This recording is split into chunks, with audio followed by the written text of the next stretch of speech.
las carreteras de Aragón son las peores de toda España. Ya empeoramos hace 2 años y seguimos empeorando. Esto no es por casualidad, es porque no se invierte en carreteras. Es así.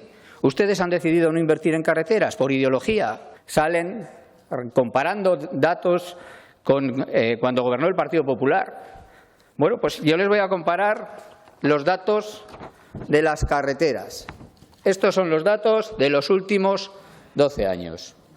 La inversión en carreteras, en términos relativos y en términos absolutos, siempre ha sido mayor en los 4 años que ha gobernado el Partido Popular.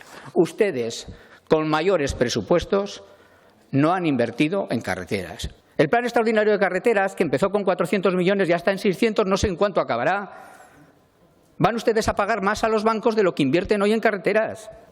O bien por el deterioro, o bien por la deuda, cargarán con una losa a los próximos gobiernos que no podrán levantar. Yo creo que del cuatripartito, utilizando una expresión suya, usted es el pagafantas. No sea usted el pagafantas del cuatripartito, que al final son las carreteras las que se ven afectadas. Y los aragoneses, la gente que vive en los pueblos. ¿Cómo vamos a acabar así con la despoblación? Inviertan y no endeuden más al gobierno que no puede más.